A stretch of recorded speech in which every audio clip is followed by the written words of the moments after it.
So guys, welcome to this video today, and in this video I'm going to be showing you exactly what 99% of people get wrong when it comes to starting their own fashion brand. So the market has actually changed from when I first started and many years ago before that, and it's constantly evolving, constantly changing, and if your strategy doesn't change with it, or you carry on doing the same stuff what everyone else is doing, it's just going to leave you down a road that you ultimately don't know what is going wrong. You're scratching your head and you can't figure out why your brand isn't working, isn't getting any sales. So I hope this video uncovers all of that and helps you on a path so that you don't make the same mistakes I did when I first started, because I did the exact same and I've seen countless people do the same stuff over and over again, and then they come to message me, come to have support or anything like that, and they're doing the exact same stuff. So let's actually dive into this video. So in the first bit, I'm going to be going over what not to do, and then we're going to come on to what actually is the best practices and how I would actually go about it in today's market. So let's actually go into what 99% people get wrong. So let's just zoom up here. So the first thing they actually do, they have this idea for the clothing brand, they've got the logo sorted, they've got the brand name, they've got some sort of idea for the aesthetic, maybe some sort of brand mission. But when they actually come to the brand research, if we just scroll down here, maybe they have done a little bit of a mood board, some brands that they're ultimately looking at. Maybe it could be brands such as these, Represent, Cole Buxton, all that sort of stuff. And when they actually come into the market, they think that they can just replicate some of the stuff they have done and achieve the exact same results, which couldn't be further from the truth. And when people come into building a clothing brand, anything like that, they make one vital error.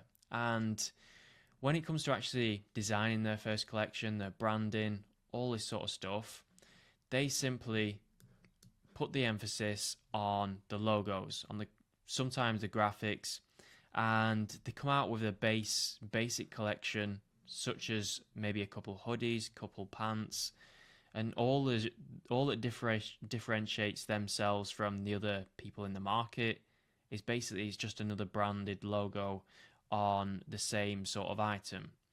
So what you get is a market that's full of brands all doing the same stuff, and I understand why people do it, and I did this same mistake when I first started, which is why I know and why I'm speaking about it today.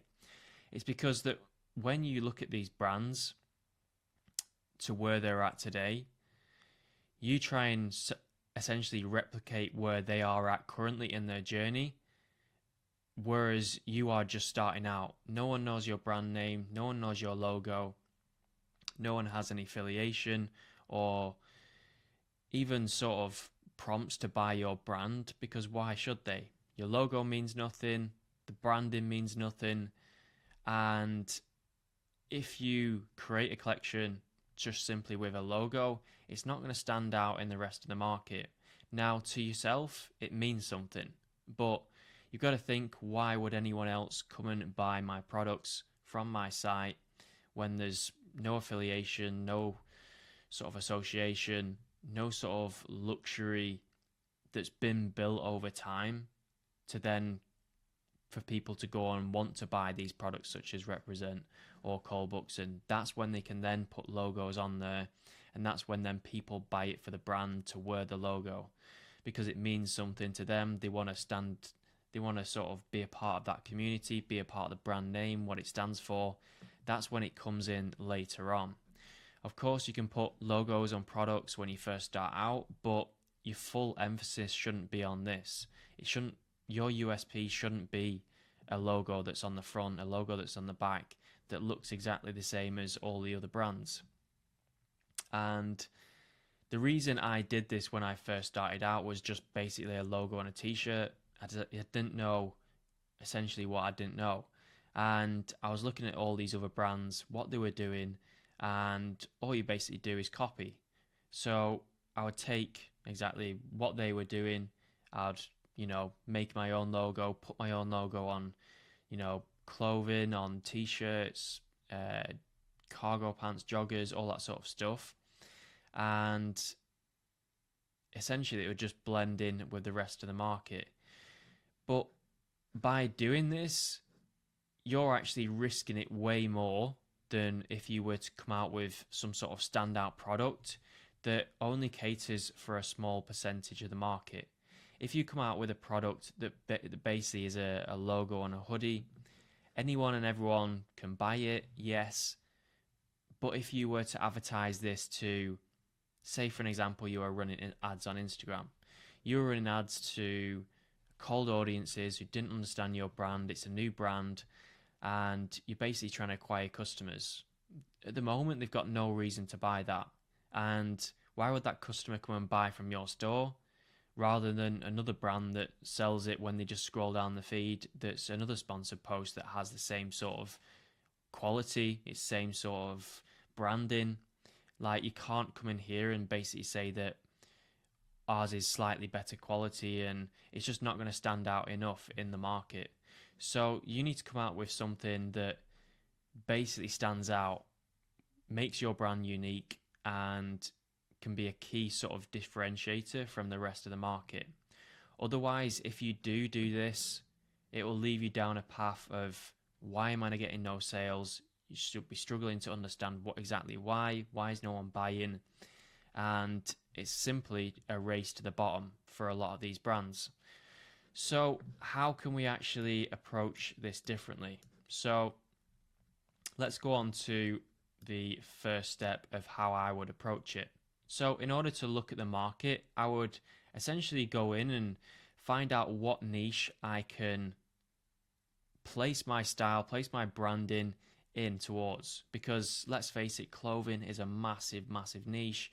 There's so many different categories that you can come into and sort of take a foothold in that subcategory. So for an example, we have casual and contemporary, streetwear, techwear, and there's actually, if you branch off these, there's loads more sub niches within these as well. So you could have a streetwear and let's say anime brand, and it's sort of really niche down and caters towards them. Now, you could have athleisure, minimalist, old money style, classic menswear, and then what we have is niches within sort of other categories, such as tennis, such as paddle, any of these other ones that we could essentially tie our brand towards.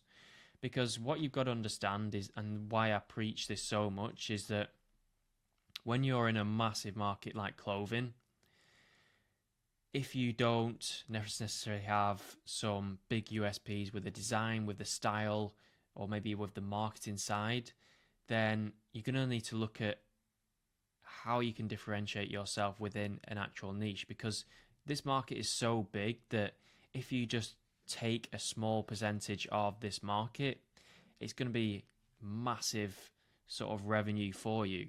The total addressable market within these different sub niches is huge.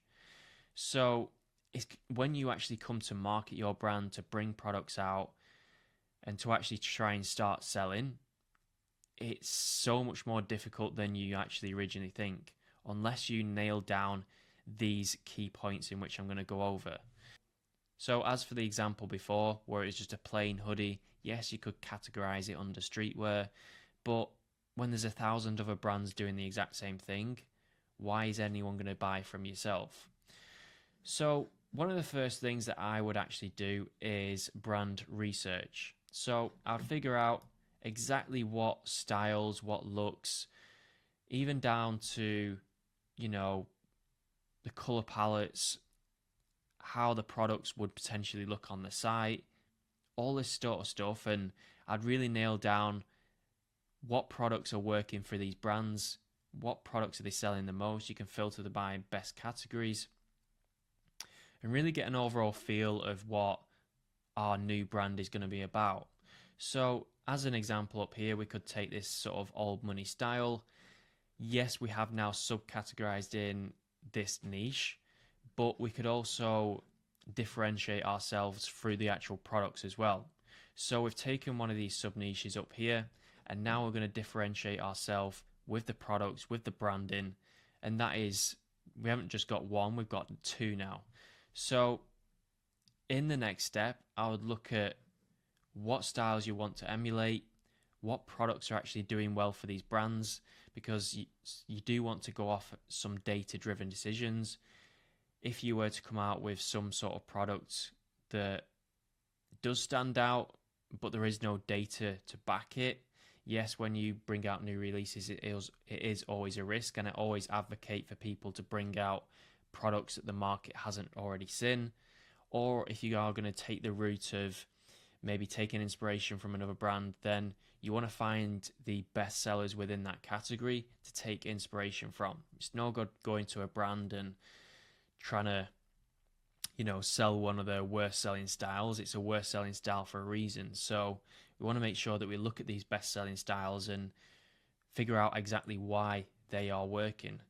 So there's a number of ways we can do that. We can sort by the best selling, all that sort of stuff, and you can figure out basically through the restocks, through the quantities, what the sort of shifting.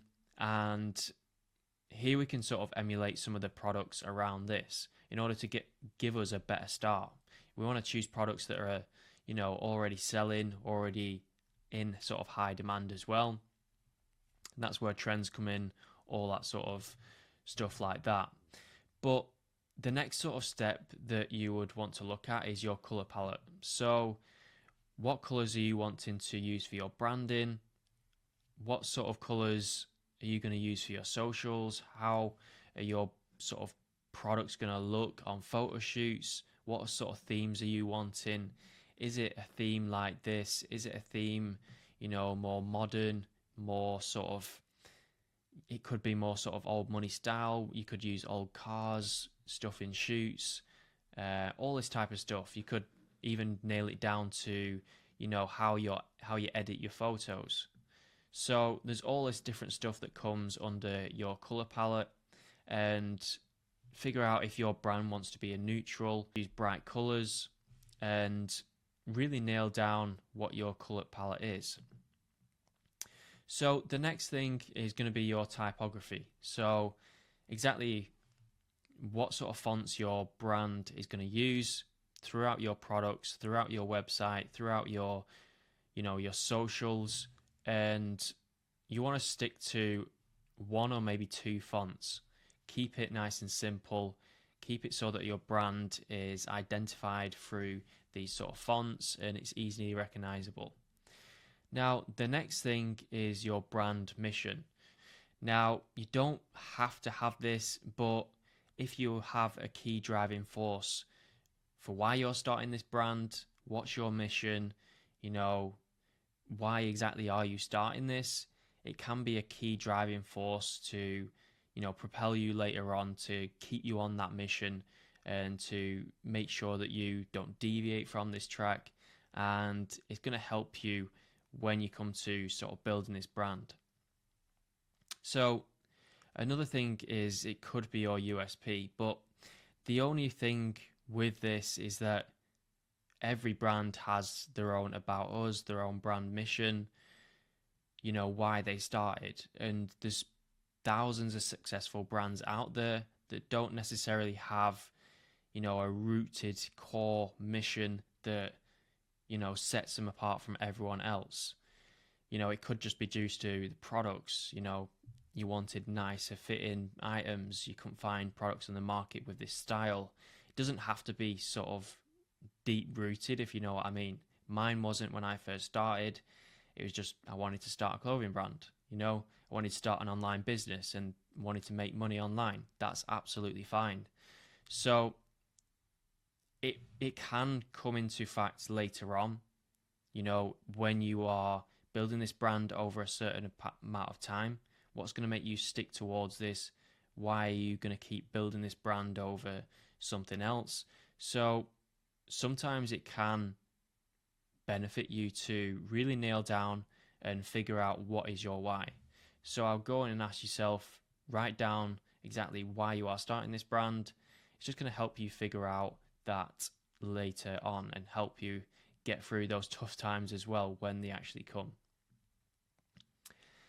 So the next thing is your USP. As we mentioned before, we can do this through the niches, the designs of the products, the styles, the innovation.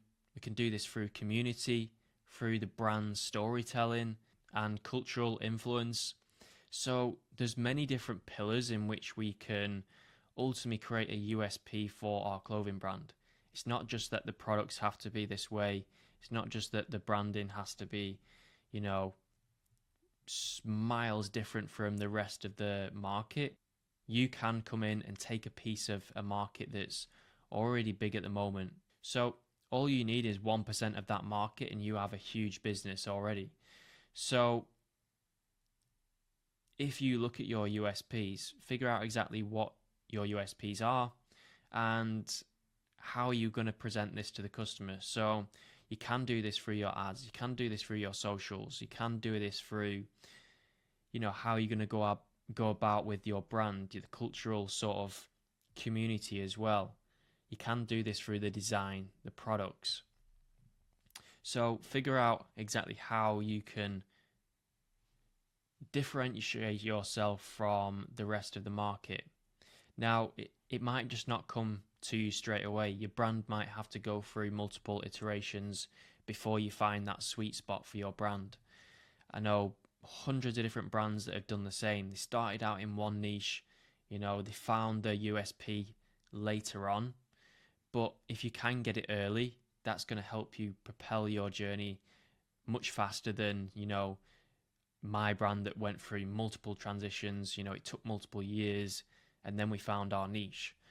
So try and figure out, the earlier you can nail this, the better. And it's going to be miles better for you when you come to advertising your brand and, trying to figure out who your ideal avatar is. Now, there's many different ways you could do this through your communities as well. You could do it through, groups, as we've seen the rise of founder-led brands and them documenting their journey. We've also seen the rise of communities like run clubs. You could also do something like paddle with paddle clubs, trying to get your community involved and getting them, setting yourself apart from the rest of the brands that are not doing this stuff. You got to think about why people will come and buy your brand, be involved. And people and consumers are wanting much more than just to buy a product now. They're wanting to feel more involved with brands. They're wanting to get involved. And they're wanting to feel that connection. And if you can provide that and, 100 other brands aren't doing that, then that could be your USP. So, as we mentioned before with the key differentiator, why would a customer come and purchase from your brand over the next? And as we mentioned before with, these hoodies as an example, just a simple hoodie with a slapped on logo. If you were marketing this on Instagram for, let's say, you were running ads, you were trying to get sales, your brand has just come out with a new collection, you've come out with 4 hoodies that are different colors and they've just got your logo on, and another brand has just done the exact same. You're all competing for the same market, you're all competing for the same customer, and the customers that are going to be buying, these brands that we mentioned before up here, they're not going to come and buy these products here. They're just not. So in order to actually stand out in a market that everyone is doing the same, we need to create products that are unique and that will sell, capture attention of your audience. Yes, you only will cater to a finer selection of audience, a smaller audience, but when a customer sees your items, it's going to be 10 times easier for you to sell to them, rather than trying to get someone to buy into your logo that at this stage doesn't mean anything. Yes, it could mean something in the future and people then come in to buy your logos, but sometimes logos are a losing battle. And we've seen a lot of hype brands in the past that are all logo based. They come out with these massive logos, and that's all they have to them. I know a few in the past that, was, you may know some yourself that had massive logos. They had this massive hype trend. People bought into the brands for maybe a year, and then it just started dropping off. It started plummeting. Then no one wanted to wear the brand because it was cringy. Everyone was wearing the same sort of stuff, and then that's when your brand dies. So we don't want to be a hype brand as well. And that's another thing, that if you were to differentiate yourself with the products, then you could essentially alleviate that, and people come to your brand because they love the designs, because they love the quality, because they love the products, and they can't buy those products anywhere else unless another brand, steals them, makes a copy, which, fashion, it happens all the time. It's just part of what fashion is. You take it from the big brands, and they filter it down to make it more consumer friendly. So it's trying to think about all these different points before you start your brand. If I was starting a brand again tomorrow, which you never know at this point, I might do. I've just got to see what happens with my brand Sans Pareil. But at this current time, if I was going to start a brand, this is exactly how I'd frame this. I'd find my niche, find a pocket of audience within that, find, brands that I could emulate the look of, even just take inspiration from, how I would like the looks to them, how the color palettes are. Then I'll create my own variations of this. You want to, what's that quote? It's you want to take inspiration from, but you don't want to carbon copy them, So take inspiration from them, create your own identity, and get people to come and buy into your products, whether that's through the designs, whether that's through the community, the style, cultural influence, brand storytelling, all this sort of stuff, and just make sure not to do this.